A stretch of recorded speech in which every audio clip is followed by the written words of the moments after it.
listening to the Patriot Nation podcast.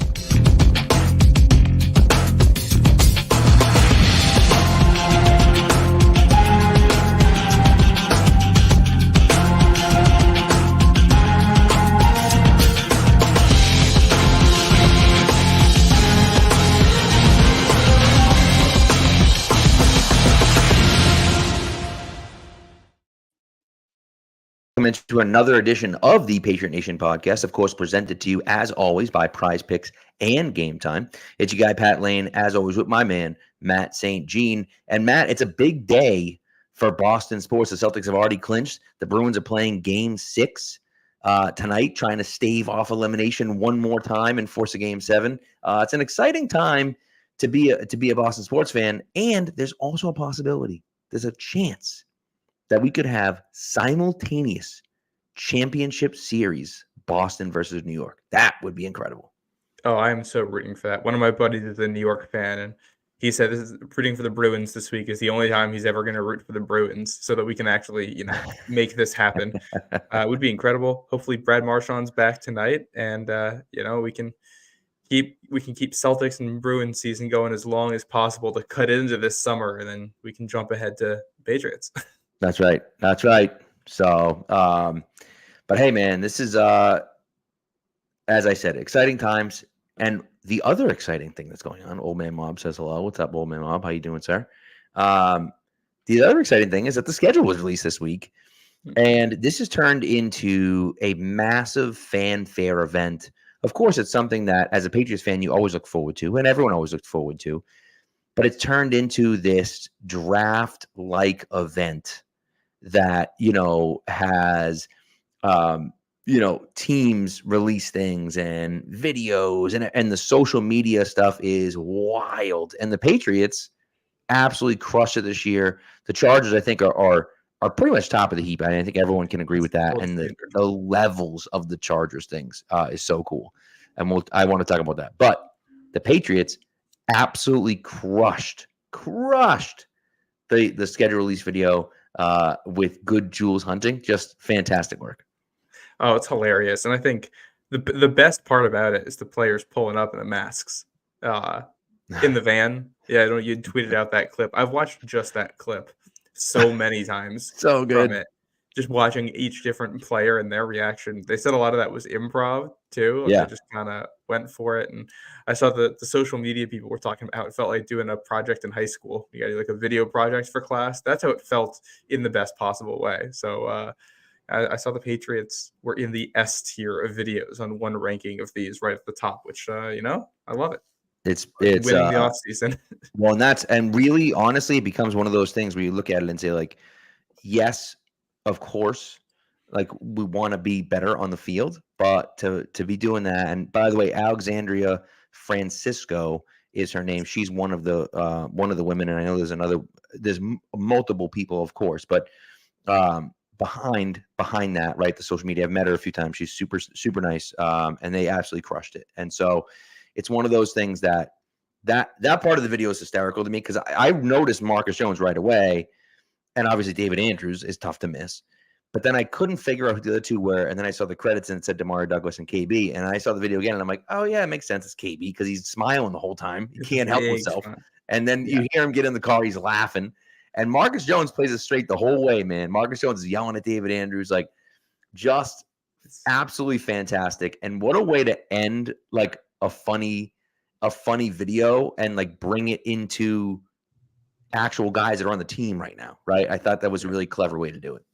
Yeah, I loved it. I thought they nailed it. I will say, I feel like we're already close to the whole schedule release thing getting overdone. Like this year felt good, but now every team has one. And I feel like, by the time we get, like, it's not going to stay this high quality every single year. No, I feel like we're a year or two removed away from people being over the hill on this. I only watched the Chargers and the Patriots. I didn't need to see what everybody else is doing. Yeah, some of the other ones were okay. The Ravens one I thought was dumb with Stavi. Like Stavi's good, but like that was stupid. There was a lot of them. People like, oh, this one's so funny, and I was like, I don't know. The Packers one was fine. I did think it was funny that like the Packers and the Cowboys had the PMT guys on, which I thought was funny. But Tennessee ran it back. Tennessee Tennessee has maybe the greatest one of all time last year. The one where they interviewed the people on the street and then put up the names. And what I think is great about it is that it's not just that they make the video, it's that the other teams are in on it. And so, like last year, they made the video. For people that don't remember last year's Titans video, if you were living under a rock for some reason, last year's Titan video, they interviewed people on Broadway and they asked them, what, who's this team, right? And they had to name, and of course, they're all wrong. But then they flashed the thing up with the date and then the fake name of the team with the logo. It was great, And so, of course, the Colts. I think they've done the Colts 4 times, and every single time was the Cowboys. But it's great. And so the girl that did the Red Stallions last year was the host of it. So the Red Stallions were the Falcons last year. And so she was like, Red Stallions, hurrah, or something stupid. It was like, what are you even talking about? And so the Atlanta Falcons changed their name on Twitter to the Red Stallions. It was incredible. And so it's that type of stuff that is funny, where you look at it and say like, hey, this is cool. And so, and then other teams get in on it, which is fun. But you're right. It is like, there's a few really good ones, and there's a few you're like, what am I watching? Why am I watching a 4-minute video? Like, this is stupid. You know what I mean? And so, it's hit or miss, One of the other ones I like the Colts Twitter thread about it. They did a, what do you call it? Was it the art but make it sports, or sports but make it art, whatever that account is. And they did like pictures of like art mixed with the teams they were playing, which I thought was clever. Yeah. That was fun. Yeah. And and there are fun ways to do it. And I think that, you've done fun things in the past, and the way that they kind of do those things are interesting. But again, you're right. We're getting to a point where it's like, we're going to run out of ideas after a while. You know what I mean? And so that's going to be an issue, I think, at a certain point where we're going to say like, do we really care about that? You know what else I do like about this? There's a certain element of it when you have teams that like take shots at other teams. Like, the Chargers will do it. The Saints did it this year. And there's a certain college feel to that, which I like. Like, I think usually there's a lot of, what do you call it? These are all professional teams, and they treat each other professionally for the most part. And getting just a little bit college and getting deeper into the rivalry a little bit and making it a little bit personal in some of these, I think makes it more fun. So I do like that aspect of it. Yeah. Well, you mentioned the Chargers. So the Chargers did a Sims video, and they absolutely crushed it. And they did all these different things going on, which I thought was hilarious. So they have the Saints game. They're playing the Saints. And now I've never like really played the Sims, so I don't really know what's going on. I mean, I get the idea, but I don't really know what's going on. But you have options when you can choose things in the Sims. So when they're playing the Saints, the options for the things that you can choose are the Minneapolis Miracle, Bounty Gate, no PI call, or Kevin James as Sean Payton. And it's so outlandishly ridiculous that it's fantastic. Then they have the Patriots, and they have Tom Brady in the old folks home painting a picture of himself in the old folks home. And it says, it's got a little like Belichick hoodie on there. And it almost looks like death, really. And it says, your dynasty is ended, but the town lives on. There's no reason to let this house stay empty. Would you like to restart? And it's just like, it's incredible. And then the best thing they did, the Raiders. I'm not sure if you followed this or not. The Raiders, week 18, they have a bunch of clowns sitting around. They had like guys in clown faces as Raiders fans. Yeah. One of the Raiders guys is saying something, and his text bubble is a QR code. Yeah. If you click on that QR code, it sends Raiders fans to the National Clown Authority, and it's just or National Clown Association or something like that. It is unbelievable trolling, like next level trolling, and just absolutely fantastic. And then, of course, in the end credits, they throw Harrison Butker in the kitchen. They do they have the turnaround time on that is super impressive, right? And so and of course that's why it's in the credits, right? Because they're like, oh well, we'll try to get some relevant stuff in there, maybe in the credits too. But my goodness, just the level of detail, and I've seen threads where they're like, okay, I'm going to break down the level of detail in this. when they're playing the Steelers, it's like some quote from Mike Tomlin is on the wall as the Steelers fans walking into the house or whatever. And it's like, what? Like the level of detail that goes into that is wild. So that's the type of stuff where you're like, man, this is cool. Like this was really well done. And they really spent a lot of time in and issue into it. You know what I mean? Yeah, I appreciate it. So they did the Chargers. I think to me, the Chargers are the gold standard, and they made their own anime like from scratch last year, which I think is just in house. That's fantastic. But yeah, Patriots getting in on the action, I think, is fun. That's a change, right? And again, they were good. Like you know what I mean? They weren't bad at it. They did a really good job, and they were one of the top people. I mean, they had, I think it said they had like 5 million interactions or whatever, 5 million views. Over the course of the first day, which is impressive, So I think the Chargers are like 20 million, but the Patriots are in that top 3 or 4, which is great. So keep doing what you're doing over there in Foxborough. So nice work by the social team. And of course, our guy Evan Lazar in the video. I mean, come on, that's incredible. Fantastic. That Evan Lazar is playing, the nerdy guy from MIT. Just fantastic. So exactly what you wanted to see. And Edelman is so good. It was a lot of fun. And the fact that they still keep getting people. Ernie is just around. He's just in there. He wasn't a guy in there. Now all of a sudden he's you didn't know his name for 20 years, and now you see him everywhere. It's great. Yeah. So all right, let's about the schedule. Let's get into the schedule. One thing I want to pull up before Benny Van Lit here says, looking forward to seeing my Patriots in London. And well, thank you for checking in from across the pond, Benny.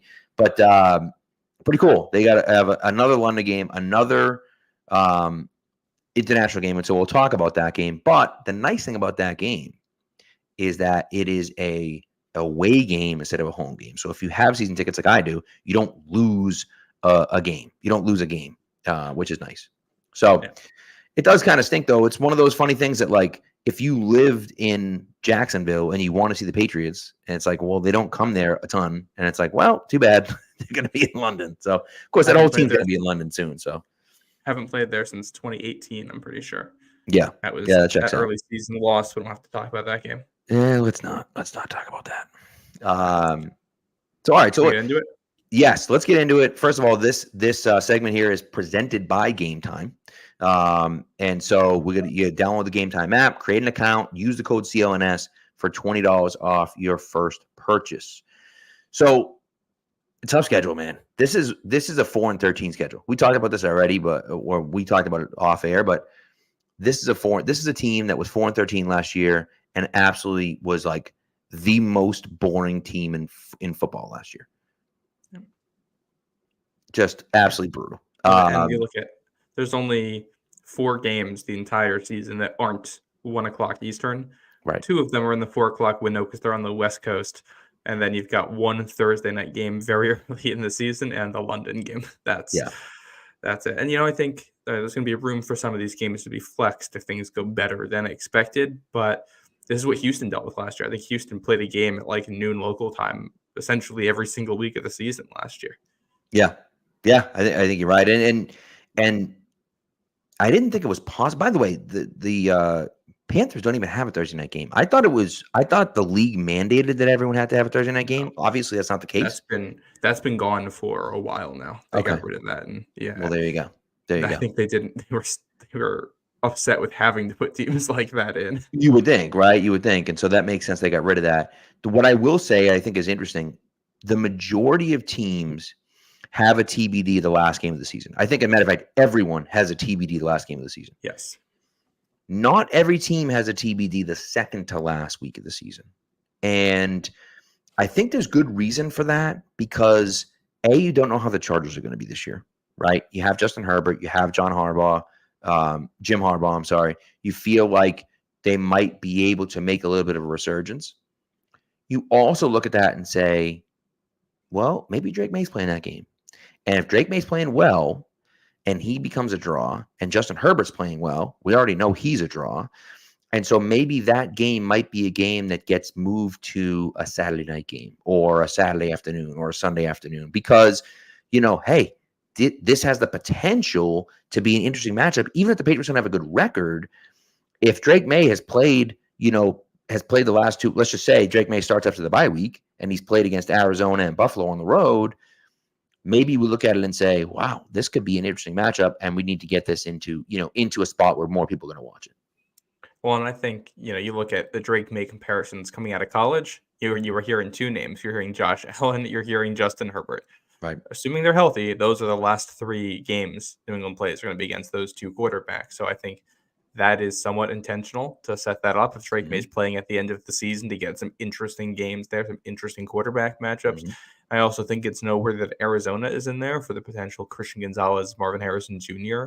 matchup. So I think that's intentional. But you look at the schedule as a whole, no favors were done to New England. You get the very late bye, which is not conducive to some kind of mid-season quarterback change. I don't think. It's like you can change quarterbacks at any time, but I doubt you're changing quarterbacks in week 14. That seems probably late to do that. We'll see. But then it's all these early games. Arizona and San Francisco, your West Coast games get split up, which I think is tough. You don't get the bye before or after the London game, which does seem like the team opted to do that, and they have home games on either side of it, so they seem okay with that arrangement. And getting the Bills twice in 3 weeks to end the season is weird. The Patriots haven't played a division opponent 2 times in 3 games since 2017. They did it with the Dolphins that year, and that was they hosted the Dolphins, and they went up to Buffalo, and that's the game where Gronk got suspended. And then they go down to Miami on Monday Night Football without Gronk, and just couldn't do much with the football and lost that one. That's the Steven Jackson running 900 million times. No, that's 2015. Oh God, that's right. 2017 was the game where Xavier Howard just absolutely blanketed. I think Brandon Cooks is who he was on that game. Yep. So I personally feel like you should have a minimum of 2, 3, maybe even 4 weeks between division matchups. I hate that they're that close together. I would agree with that. I hate it. It also, I think that you look at the Miami thing has no bearing on anything at all, right? Miami, they go to Miami week 5, so it's not early enough to really be a killer of heat wise, right? You're talking about the first weekend in October. And then Miami comes up here at that point. So it's not cold enough yet. And the Patriots go down there at the end of November. So yeah, it's chilly up here, but it's not like it's, the end of December or something like that. So, there's really no huge impact, I don't think, on either of that. But anyways, so that's the way it goes, right? And when this schedule features, the typical hallmarks of what the NFL likes to do too, like you got a division game pretty early. You got 2 NFC games at the top. You usually see that. You're backloaded with a bunch of division games. The Patriots have 3 of their division games week 12 or later. So it fits there. And you get the pair of NFC games right before Thanksgiving, which is sometimes what they've done in the past, and then one last one in December. So this fits what they've done before with schedules. It's just weird setup for where New England is this year, and a lot of it's basically all 1:00 home games. So you can, if you're listening to the show, you can pencil in halftime of the Sunday night game is when we're doing our show for all those home games. Yep, that will be the case, and it is all 1:00 games. Until we figure out what happens those last 2 weeks of the season, because the last 2 games are at home. So, we'll see. I mean, it's, who knows how it's going to turn out. I do like the fact they play those last 2 games at home, because that means that we could get a super cold weather game or something like that. 4 games in northern climates in December or later. So which is nice. So I like that. Games, I like that quite a bit. And so, look, I mean, who knows what's going to happen? But I do think that the schedule, when you look at the schedule, we already know strength of schedule wise, it's one of the hardest schedules in the league.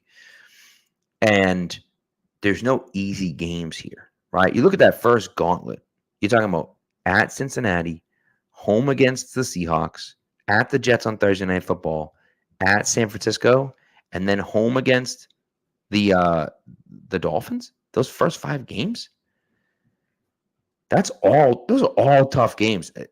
They could realistically be 0-5 after those 5 games. Now, I don't think they're gonna. I think there's a good chance they beat the Jets.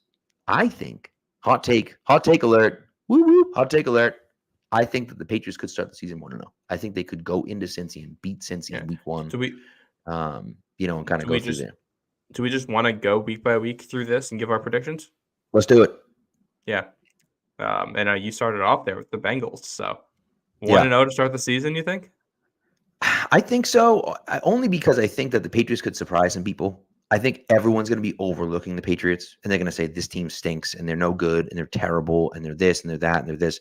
And they could come out and surprise some people. Now, I know the Bengals sucked last year, right? And obviously they finished in last place, and a lot of that was because Joe Burrow was hurt the whole year, or the majority of the year. Or even when he's playing, he wasn't so totally healthy. But the thing for me is that I just think they could sneak up on some people, right? And I think that could happen week 1 against Cincy. So I'm picking them to win that game. I think that game is closer than people expect. I'm not going to pick a win, though, but, I think if you're New England, one of the storylines you're going to be watching for the next couple of months is what's going on with Joe Burrow's health. He's got Right. to have that calf injury and the wrist injury. I think there's a world where he doesn't end up playing week 1. And you also look at a guy like T. Higgins and what his status is. We think he's going to be in Cincinnati, but he could very well be traded between now and then, which could absolutely change the outlook of that game. I have a loss, but like I said, closer than expected. They cover the spread. Yeah, I agree with you on that. And then home against Seattle. See, to me, that's a loss. To me, that's Seattle. I think is a good team.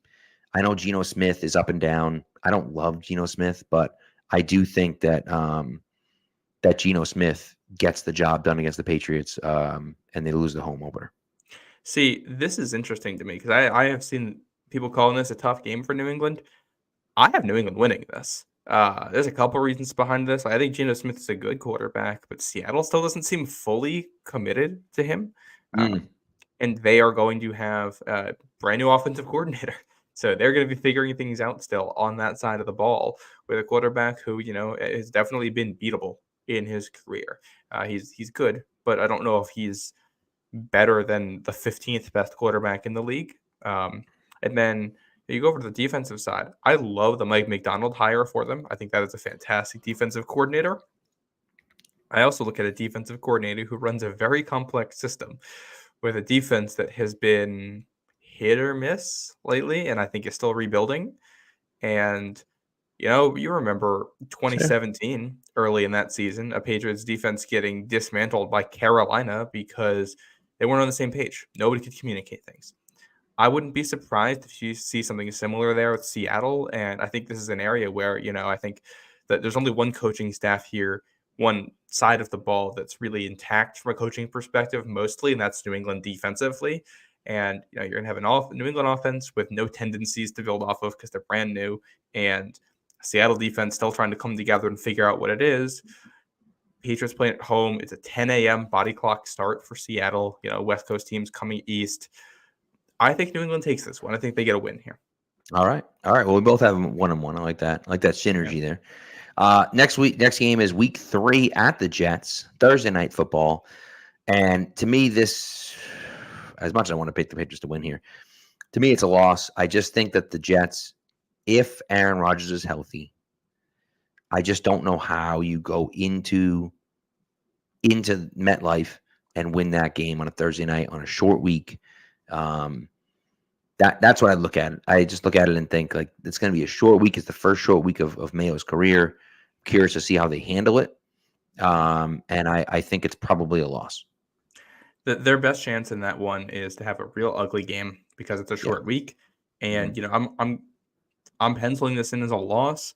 I think any game against the Jets this year is hypothetically winnable because this team has such a high ceiling and such a low floor with the way that they've built it. And if Aaron Rodgers comes out and he's not mobile anymore with the Achilles and he's older and he can't make the plays he used to, suddenly this becomes a very winnable game.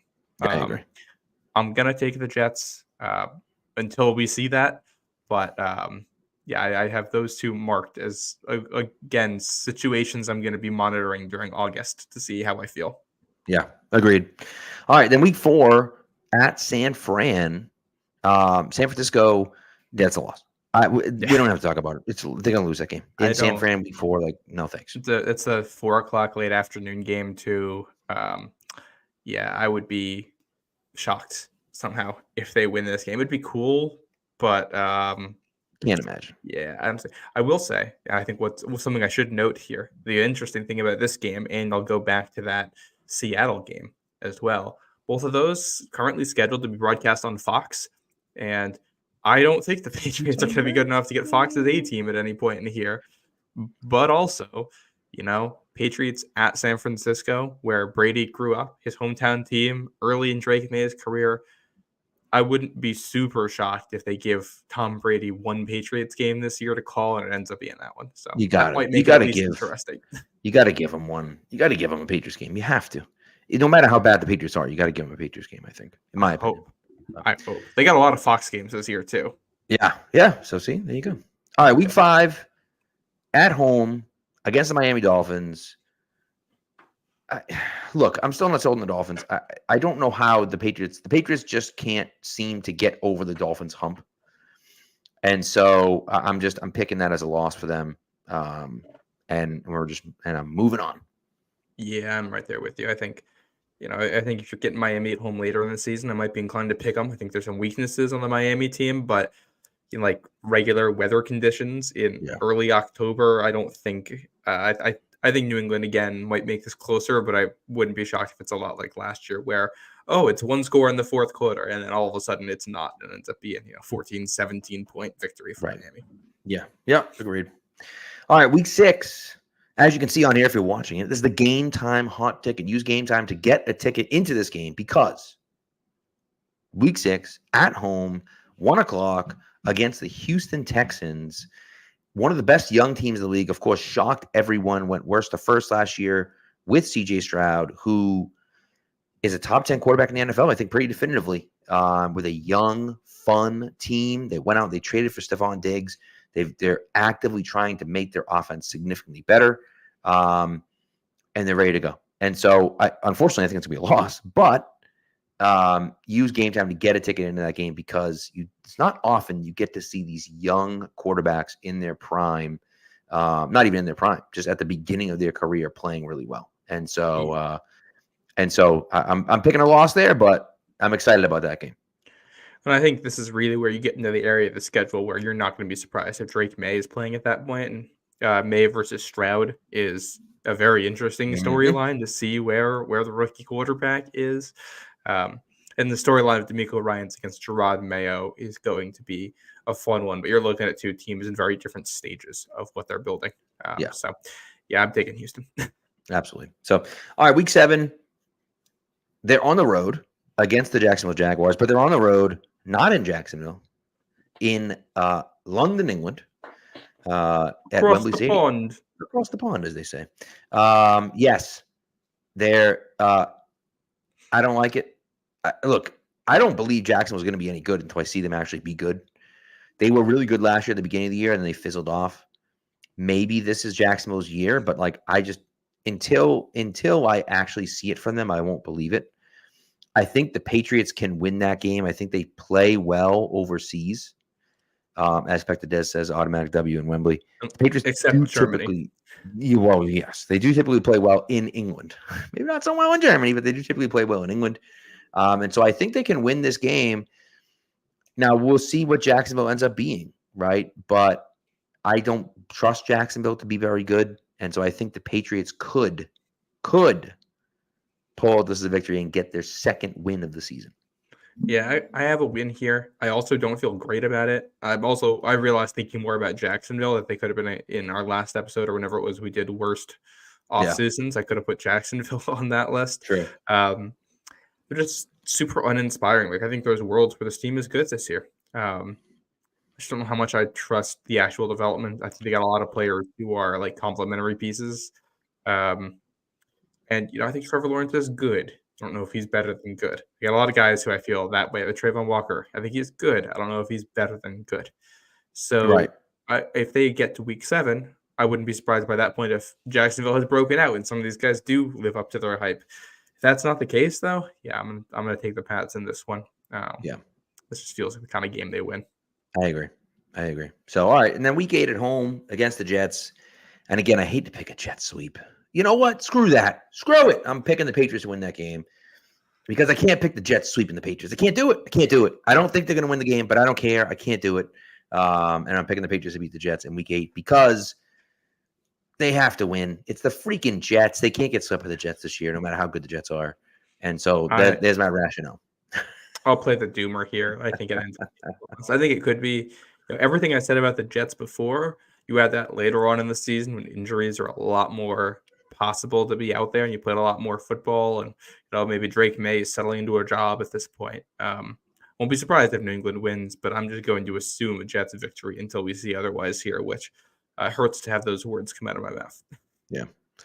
All right, fair enough. Fair enough. Week 9 in Nashville, Tennessee. This is one of those games that now I've been to Nashville before. I'll tell you, the stadium is nice. Of course, they're building a brand new one, but stadium is nice. But the town is incredible. The city is awesome. And so if you haven't been to Nashville, I would recommend going to Nashville at some point. Of course, if you can get to a game too, that'd be cool. But I'd recommend going to Nashville. It's a lot of fun. And so, but as far as the game, oh man, maybe I should change the Jets to a loss because I feel like this is a game that the Patriots could win. Tennessee with a new coach, with a quarterback that is incredibly inconsistent. I think the Patriots could feast on Will Levis. And again, Tennessee, I mentioned it to you before. I didn't love what Tennessee did this offseason. And so I think this could actually be another win for the Patriots. I have this as a loss and a real ugly game. But between these two AFC South road games, Jacksonville and Tennessee, I think they probably win one of them. It wouldn't surprise me if this is the win and the Jacksonville game is the loss. I think there's so much veteran experience on Tennessee's, their supporting cast on offense. They got some decent players on defense that I think that will be enough to get the job done. Christian Gonzalez is going to be fun to watch in this game, but also they have a very big receiving core. They got a big slot, Calvin Ridley, DeAndre Hopkins. I look at a guy like Marcus Jones. I don't know where he plays in a game like this. I don't know how you put him on the field defensively. I think that's really tough size-wise with some of the matchups that they might have. I think Tennessee's a team that can attack some of their weaknesses. It's just going to depend on if they can get pressure and if that pressure ends up forcing turnovers. I'll tell you what. Between Levis and Lawrence, I think you get turnovers in one of those games, and that's the one. Yeah. I'll tell you what, though. When the Patriots played Cincinnati 2 years ago in 2022, when Marcus Jones was a rookie, he covered T. Higgins one-on-one. And, of course, T. Higgins caught a few passes on him just because Marcus was so small and he's nothing he could do about it. He locked him down for the most part. He did a really good job of locking him down. Yeah, he did. And, that pick six was a terrible throw, but it was a great return. But, that was a miscommunication by Chase and Burrow. But still, I thought he did a really nice job of shutting Higgins down for the most part. And like I said, he got over him a few times because he's, a foot taller than him or whatever. But he battled pretty hard against him. And I think that's something you'll see him do again. Again, he won't be able to do it the whole time against a guy like DeAndre Hopkins. But I think you can put him in there from time to time and be fine, Well, and I think you probably see Christian Gonzalez against Hopkins, and then if Marcus Jones is out there, he's on Calvin or Ridley, which is more doable for him. Agreed. I will say I'm hoping for big things from Marcus Jones this year. Just that matchup, I think, is a little bit tough, as is the next one here. Yep. Well, then another game time hot ticket, and here's why. Week 10 is a game time hot ticket because for sure, 100%, I will be there. I've already bought my flight and booked my hotel room.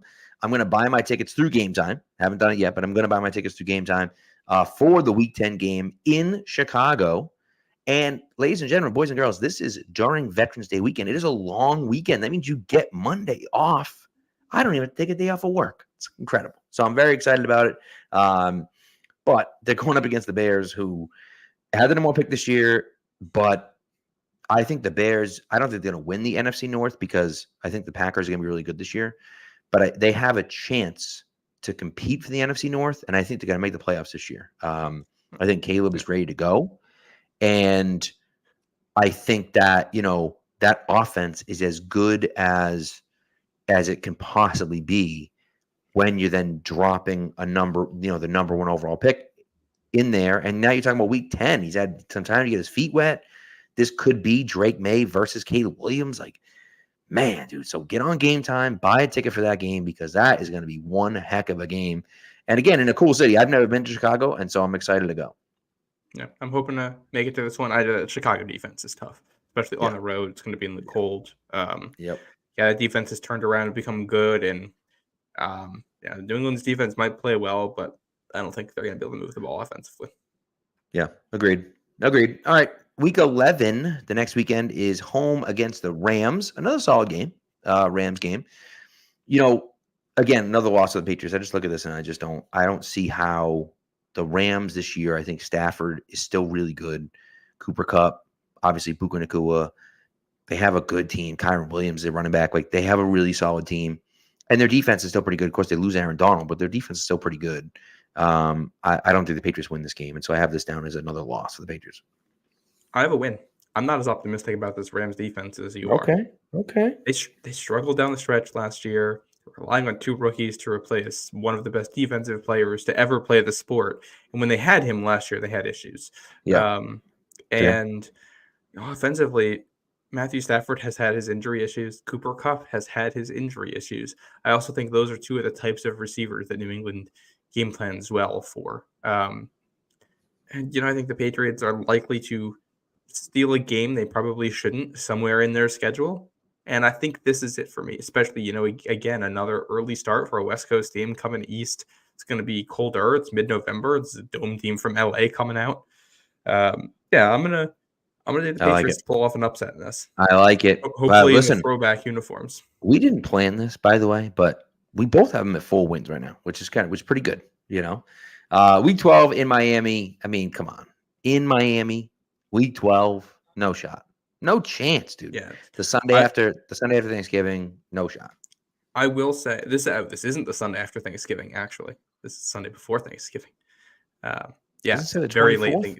Oh my God, is that late this year? Yeah, it's like the 28th. But I will say, so one thing that makes me feel a little bit better about Miami games going forward, you got an ACC quarterback who's used to playing in that environment, that type of weather down there. So this is another one. Like, this is a Miami team with Tua, who's had his injury issues, an offensive line I don't like that much, Tyreek Hill, who's getting older, and a defense that lost some key pieces in the offseason.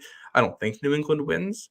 It wouldn't totally shock me if they went down there and actually pulled out a win, especially later in the season. If Drake May is already playing, he's growing week by week. This is, I think, an opportunity for potential breakout performance. Okay, I like it. I have a loss, but I think it's.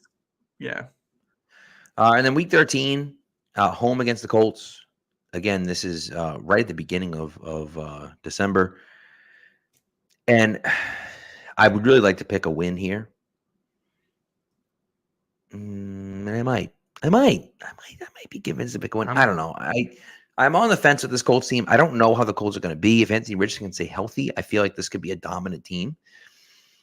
But I also don't know. And Patriots played them last year, and they weren't very good. Now, they had Gardner Minshew as their quarterback. I understand that, and not Anthony Richardson. But still, I wonder if the Patriots can hang with this team. And so I might pick a win here. Give the Patriots their 5th win of the season. I don't think it would be shocking at all if New England has the better quarterback in this game. And that's, Drake May, but also Anthony Richardson showed some real nice flashes last year, but he's also been banged up and he's been injured. He's had a hard time staying on the field, and that can impact development. So if it's Anthony Richardson, I wouldn't be surprised if whoever New England puts out there is playing better. It's a young quarterback. And I wouldn't be surprised if he's banged up again. And, whoever New England puts out there is the better quarterback. So I'm going to take New England in this one. I like it.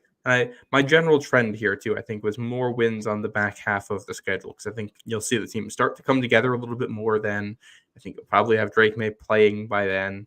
And you also, I think, you might play some teams that are banged up and get some injury luck when you get to after Thanksgiving. Yeah, that's a good point. So, all right, so week 14 is the bye for the Patriots. And I wonder about if this is the moment they put Drake May. And you've obviously talked about this, that, the Patriots may put Drake in before that, right? But I wonder if the Patriots wait until the end of this time, if he's not ready, if they want to play with Jacoby a little bit, they want to have him learn. I think on-the-job training is probably best. He is supposedly, at least, a very mentally tough guy.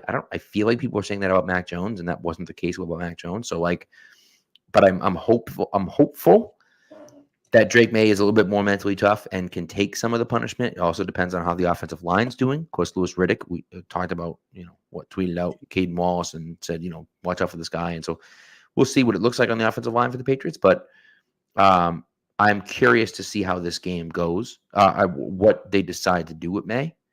And if they're going to stick with Brissett until this point and then switch over, if they're going to stick with Brissett the whole year, or if they go, week 6 or week 7 or week 8 and they put May in. I wouldn't be totally shocked if, the Patriots are out of the playoffs at this point. They've been eliminated and it's week 14 and you say, okay, now May is going to get the final 4. Right. I'm not going to pressure him and say he has to play this year. But I think if you get to this point and the team's out of the playoffs and they still don't want to play him for the last 4 weeks, that is a little bit of a red flag. Right. I think you'd want to see him. And we move on to week 15. Get your first start on the road against a team that isn't super threatening, a team that's picking way up high in the draft right with you, a team that has not been very good, a road environment that isn't super threatening at Arizona there. I think that is a potential spot where you could start Drake May and feel good about it. And I have New England winning this game. You know what I actually do too? I think that Arizona just isn't that good. Obviously they were drafting number 4 overall this year, right? So and this is their second year in a row at the top of the draft. I think they're doing a nice job of building things, but they're just not there yet. And of course, a lot of this depends on the health of Kyler Murray. Kyler Murray was hurt for a good chunk of last year. And so because of that, they were a lot worse than, they may be a little bit better than their schedule showed. But still, I'm not sold on Kyler Murray being able to play a full season. I just don't think he does. And so, I have the Patriots winning this game as well. By the way, Old Man Mob mentioned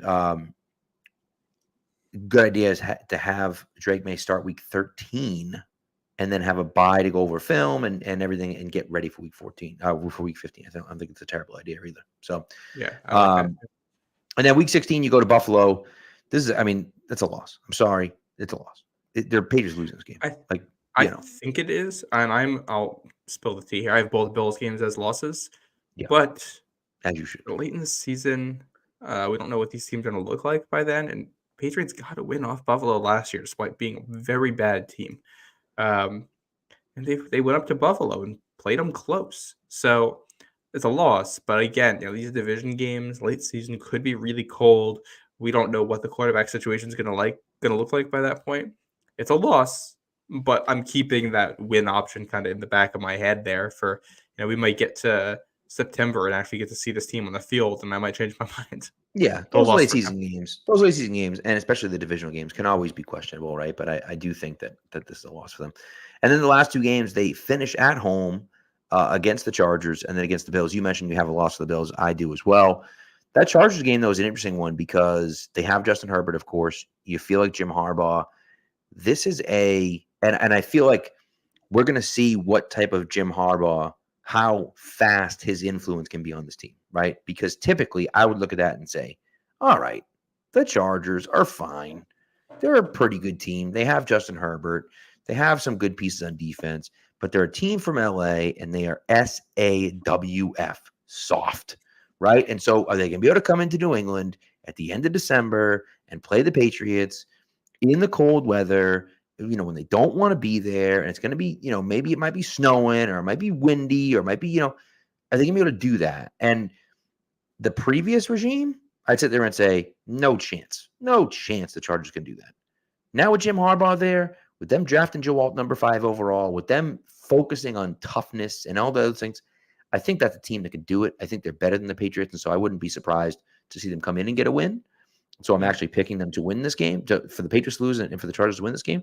But if it had been last year, I would have picked the Patriots to win just because I feel like that team would have turtled, under the scrutiny and the cold. Yeah. I look at last year's game and the Chargers, both teams were awful when they played in Gillette last year, but the Chargers didn't have Justin Herbert and still pulled out the win. And I think they have an upgraded coaching. They're going to have an upgraded quarterback compared to who came into New England last year. I'm taking the Chargers. I think this could be a really fun game, especially if that Chargers defense hasn't become what I think they're hoping it can be. This might be a multi-year project to fix the defense out there. So you might get a surprisingly high-scoring game, but I'm going to take the Chargers. Yep, agreed. I like it. All right, that concludes our scheduled watch, and it was presented by Game Time. We do have an ad read for you coming, and then we'll talk about just one or two things, and then we'll get you guys out of here.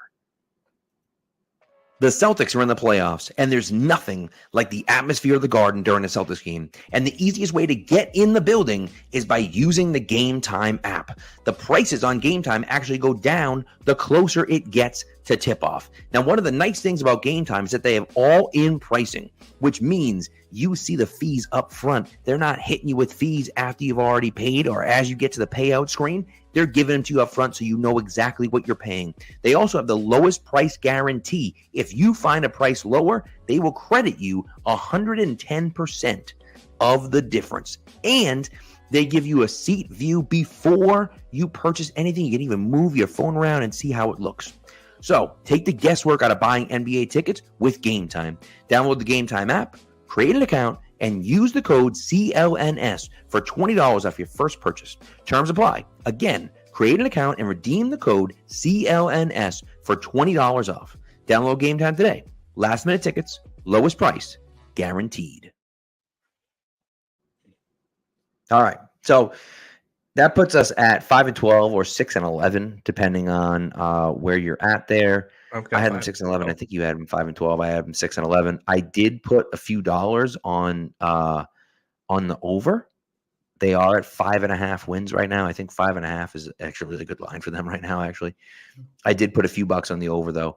I do think that they can pull out that 6th victory. But what that's going to do is put them back in the top 10 next year. And I think that that's a good place for the Patriots to be because we'll see how Caden Wallace pays off this year, and we'll see how he works out this year.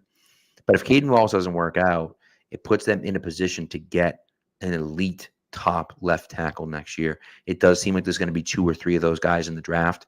If you're in the top 10, it feels like you're going to be able to get one of those guys. And so that's good news for them. There's just a bevy of wide receivers coming out every year, it feels like. And so the Patriots will be in line to draft one of those guys if that's what they want to do instead.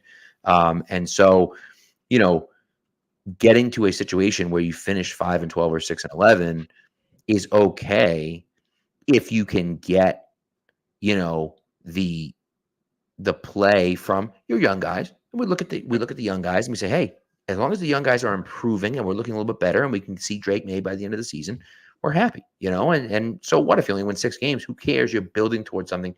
You don't want to win 8 games anyways, because then you don't make the playoffs and you're drafting in the teens. What the hell good is that? You might as well go 5-12 or 6-11 and get a top 10 pick and then get a dominant player again next year. And I think in some ways, the best case scenario for New England is to insert May partway through the season, have the team look a lot better when he's in there, doesn't necessarily translate to wins, and you end up, 4 wins, 5 wins next year, and you can pick high in the draft. And then from there, you're hoping a quarterback establishes himself as a top quarterback in the class. Somebody wants to come move up and trade with you to come take that quarterback. And you can move back a little, pick up a whole host of first-round picks, and still have, 2, maybe even 3 picks in the top 50 of the draft where you can address tackle, you address wide receiver if you still need to, and have 1 extra pick to throw at whatever it is that you think you need or whoever the best player is available. That's also a great point. Right? And so I agree with that. And look, Burley says, which I agree with, right? Don't psychologically traumatize Drake May, right? Yeah. I agree. Let's not do that, right? And that's one of the reasons why I think it makes a lot of sense to sit him for a good chunk of the season, right? And Old Man Mom mentioned that people might be upset if they end up in the top 5 again. But it is what it is. What are you gonna do? So, listen. This team's not good. So, and they have a hard schedule. This is, I think, by the betting markets, this is the second hardest schedule in all of football. They have the 4th most travel, I believe, of any team in the NFL this year. They do have I think they have the second best rest differential of all time, which is nice. So they don't play a single team coming off of a bye. And I think only the Bills this year have a better one than they do, like since 2002. Yeah. So that was the Ravens, but you might be right. It might be the Ravens. I could be getting a mix. It might be. Yeah. So it's a difficult schedule as things stand right now, pending injuries, and I think playing well but losing to some of these games, and setting yourself up to go worst to first in like 2025 might be your best outcome, especially because Aaron Rodgers might be gone in 2025, and Dolphins got to figure out what they're doing with Tua, and we don't know what's going on with that Bills reload. If that doesn't work out, division might look a lot more open in 12 months than it does right now. That is for sure. That is for sure. All right, listen, I forgot to do this before, so we have to do one more ad read for Prize Picks, and then we'll do like 2 more minutes, and then get you guys out of here. Thanks for coming through. Switch the time early on, you guys, so thank you for coming through. As always, we'll be right back. Prize Picks has something for every sports fan, from basketball, baseball, and hockey to League of Legends and everything in between. You can pick LeBron, Aaron Judge, Connor McDavid, and Jude Bellingham all in the same entry. Prize Picks even offers injury insurance so that your entries stay in play even if one of your players gets injured. For basketball games, if you have a player who exits the game in the first half and does not return in the second, Prize Picks will have your back and not count that as a loss. Now this week, I'm actually going with Aaron Judge, Rafael Devers, and Bobby Witt Jr. to have over 1.5 total bases, and I'm going with Kevin Durant for more than 28 points and Nikola Jokic with more than 10 rebounds. Download the app today and use the code CLNS for a first deposit match up to $100. Again, if you download the app today and put in the code CLNS, they will match your first deposit up to $100. Prize Picks. Pick more, pick less. It's that easy. All right. So, yeah. So, I really got to record a new one of those, man. Kevin Durant's getting awfully old on there. And you never know after Saturday night. I think it's Saturday night's game 7. Tennessee. Minnesota might knock out Jokic as well. So, we'll see. Celtics, I believe, are now scheduled to start next Tuesday. Tuesday, yes. So, no matter what happens tonight, right? No matter what happens tonight, that's getting pushed back because they start the Western Conference and Eastern Conference finals at the same time, or essentially at the same time. And they wanted Game 7 for the Western Conference to get the Sunday, main window treatment. Exactly. So that pushes the Celtics up to Tuesday, and so we're rooting for Indiana tonight. Not that it matters, but make everyone play another extra game, and then whoever wins Game 7 wins Game 7. What difference does it make? Yep. But let's root for Indiana tonight. So the Bruins, and root against New York. I mean, it's not hard. Just root against New York for a night. No big deal. So, anyways, we got. We'll see. What do you think happens to the Bruins tonight? Give a little quick prediction here. I don't want to curse them. It's my issue. I'm hoping for a win. I think we see Brad Marchand back in. I wouldn't be surprised to see the team go out there and just totally lay it on them. They'll put it all together for 60 minutes. That's what I'm really hoping for. But I think we're going to get another close, grinded out type of game. It's just going to come down to who plays better in the third period. Hoping that's the Bruins. Got to stay out of the box. Got to play clean hockey. Don't let Florida bait you into anything. You can play this team 5-on-5. So yeah, I agree. So we'll see, of course, but it would be nice. And look, for me personally, they forced a Game 6. They showed some fight in Game 5. They went down to Florida and won. I'm happy about that. If they lose, they lose, but I'm happy about that at least. One quick question for One Man Mob: what does the Andrews contract mean for Drake May and for Jake Andrews? I mean, for Drake May, it's great. Jake Andrews, who knows? I mean, we'll see what happens there. I don't think that this means that they can't get out of the contract next year. I just think what the Patriots are doing, which is smart, and I'm surprised they haven't done what you've done yet, and I'm sure it's coming, is that they're locking up their players. They're locking up the guys that, A, are really good players, and B, are motivational and team leaders, right? And the guys they don't lock up, like Matthew Slater, who retired, they brought him back. Donta Hightower has been retired. They brought him back. So you're going to have leadership on this team, and you need that with a young coach. You need those guys that can provide that leadership. David Andrews brings you a ton of that on the offense. He brings stability to that offensive line. Is he as good as he used to be? No, but he's still a good player, and he can now call protections for Drake May when May gets in there, right? That takes a lot of pressure off of him. If Jake Andrews is out there starting with Drake May, it's like Jake Andrews, his head's spinning just as much as Drake May's head spinning. So it doesn't really help him out as much, right? So I think locking David Andrews up makes a ton of sense. Well, I think, if they're going to, let's say they sit May for a whole season, he still gets to work with David Andrews all year long and develop a rapport. Yep. So when they play together next year, it works. Yeah. Yep. good point. So, and then the last question, Burley Sullivan asked about Strange. Is Strange a lost cause? I mean, I don't know, but I think they're I expecting him to start yeah, if he's healthy. So I wouldn't say lost cause. I think it's just a big question mark. right, right. So, and that's I feel the same way. The real question becomes, how is he gonna? I don't know. I don't know. I'm not sure one way or the other. Right. I'm not banking on Cole Strange to be the guy this year, but I also could see a world where he's the starting left guard and he plays well. If he can stay healthy, I think he's a good guard. So we'll see. Yep. But anyways, it's going to do it for us. My daughter has a softball game I got to get to, and I know you're feeling a little under the weather, so we got to get the heck out of here. Thank you very much, guys. Thanks for tuning in on this weird scheduled Friday afternoon show. We appreciate you guys as always for coming through.